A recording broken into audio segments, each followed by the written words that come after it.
Hello, everybody, and welcome back into the fort. My name is Tyler, Saves Ya Bucks, and I am here to talk about the Commander Precons for Tarkir Dragonstorm. This time around, it's a little bit different. And I'm guessing if you're watching this video, you have already pre-ordered one of the Commander decks, or it's on its way, or somehow you already have it.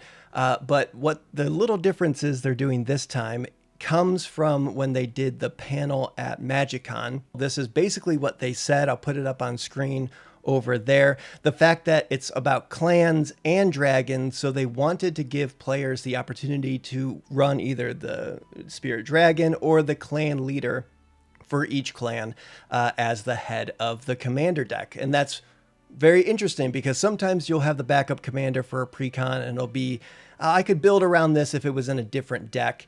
But this time around, a lot of the commanders really do synergize with the entirety of the deck.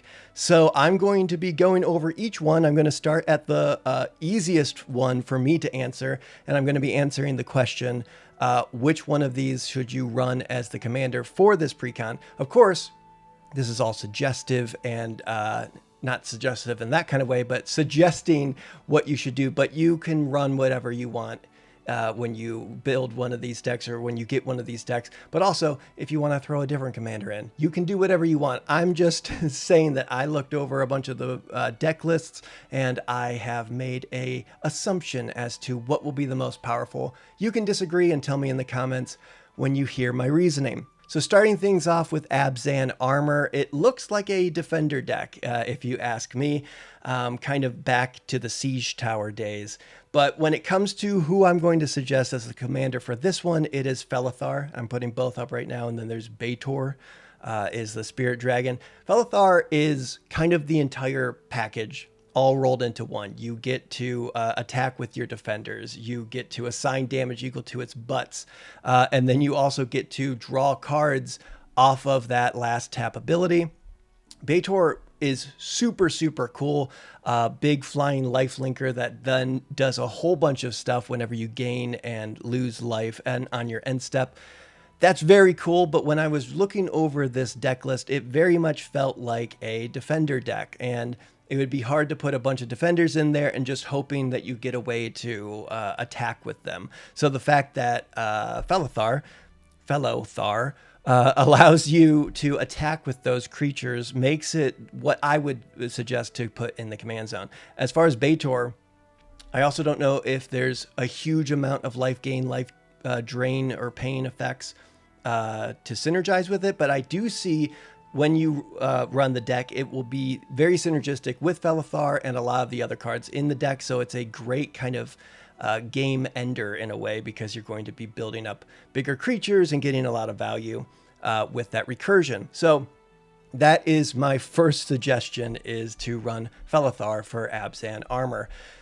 Let's go to Sultai Arisen. This one was one of the first commanders that we had spoiled to Vol, the balance scale, and then we have Kotis, who is also really cool in the main set too. But when it comes to this precon, I'm going to say to run to Vol for a Sultai Arisen. It's an engine and a payoff. What that basically means is it fills your graveyard, which is what the deck wants to do, but also allows you to ramp when you fill the graveyard and to get a zombie. And the deck has a lot to do with zombies. So I think Taval is just a little bit too perfect not to run as the commander. When it comes to Kotis, very, very interesting commander, especially once again for its own build. The fact that he doesn't fill your graveyard is kind of the issue I have when it comes to Kotis, Sig champion. That's my only concern when it comes to Kotis, is if you were able to fill your graveyard and then cast stuff from it, that would be great because it would be all in one package, whereas Taval does both. It fills your graveyard, it gets lands back, it gives you benefits for getting rid of stuff out of your graveyard. It's just kind of the whole package, and it's a little hard to say to go with the other option. But Kotis, letting you cast stuff out of your graveyard, super, super cool. So Kotis, you're still a winner to me. Just not for this deck. All right, moving on. We're going to go to Jeskai Striker.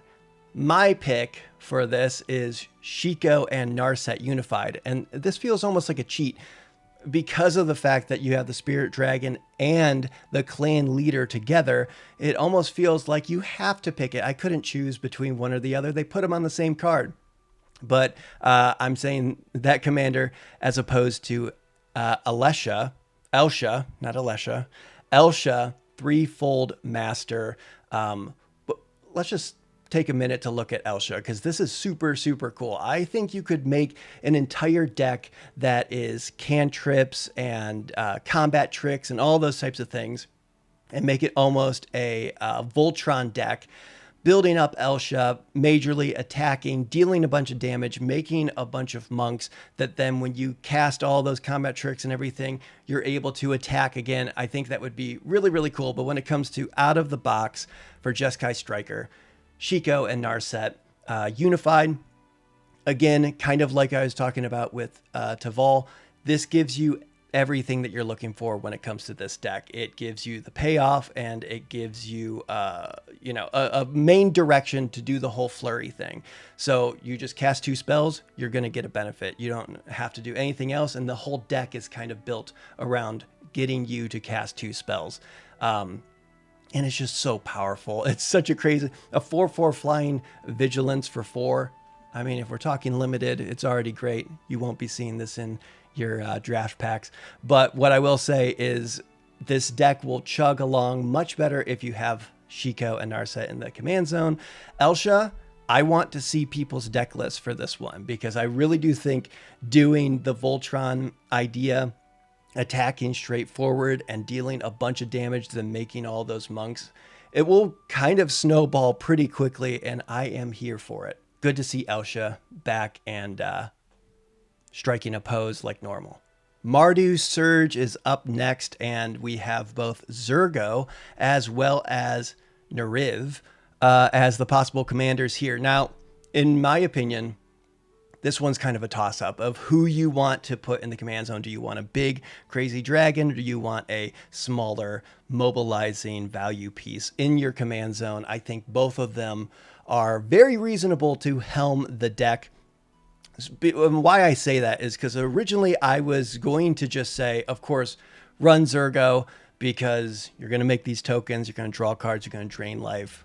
It's going to work great with this deck. It's filled with tokens. When I read this Crackling Vanguard and it said to exile cards for the different named tokens that you control, I thought, oh, well, this deck probably doesn't have too many different named tokens, so I don't know if you should necessarily run that out of the box. But I counted more than a dozen when I was going through, and I was just doing it by hand. But I was reading different ones, we had normal white spirits, we had black and white spirits, we had goblins, we had soldiers, we had warriors, and all these other, random things, servos and thopters.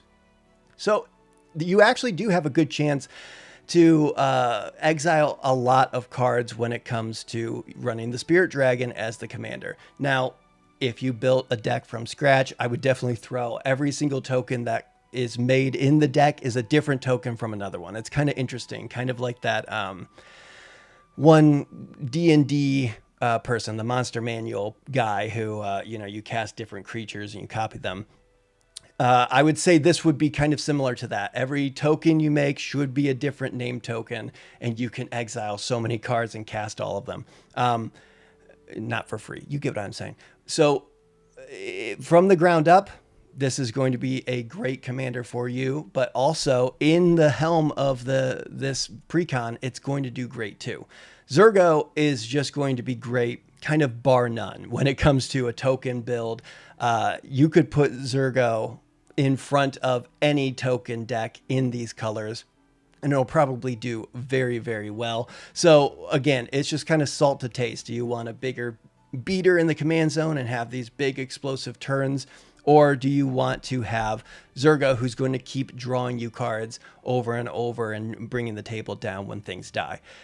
If you ask me, I'm going to go with Zurgo, and I really love this commander. I liked Garna, one of the newer ones from, I forget, I think it was Dominaria United. the fact that when things died, if they were attacking, you drew cards. It basically does exactly what Zurgo does. And I really like that. And I've wanted to build it for a little bit of time now. But with Zurgo out and adding the white, it's just, white's great for tokens. So I don't know. I feel like I might either get this Precon or try and pick up a Zurgo and do a homebrew of this. It's just cool. I like drawing cards, okay? And then finally, this was the biggest head scratcher for me.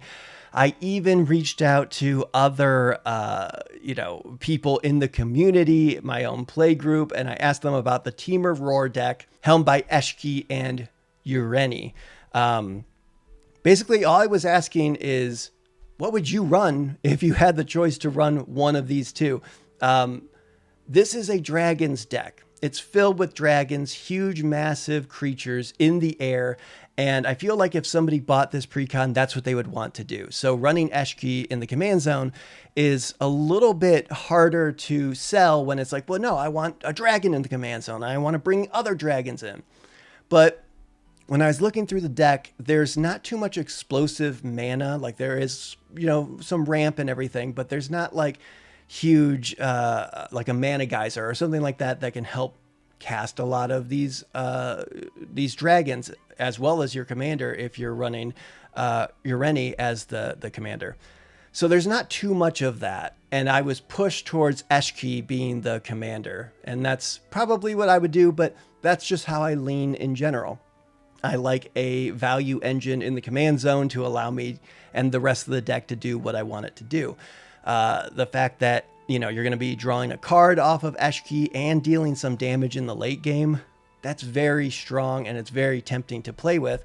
But as I said before, if you get the Dragon's Precon, you probably want a dragon to helm it. And Ureni is just incredible. The fact that it cheats things in when it enters or attacks, you're just going to kind of dragon storm over the table with your flying horde of dragon beaters. So that's the question I have for you watching this. Which one would you run if you're being honest with yourself?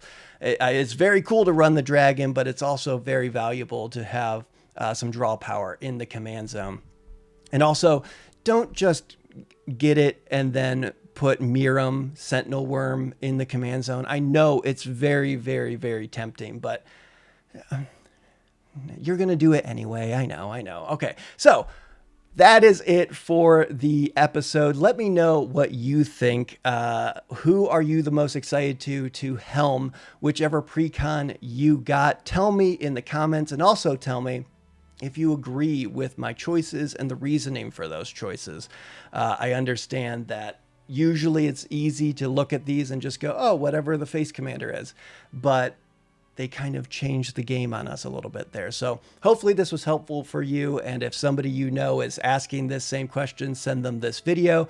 And I will see you guys next time in the fort. Goodbye.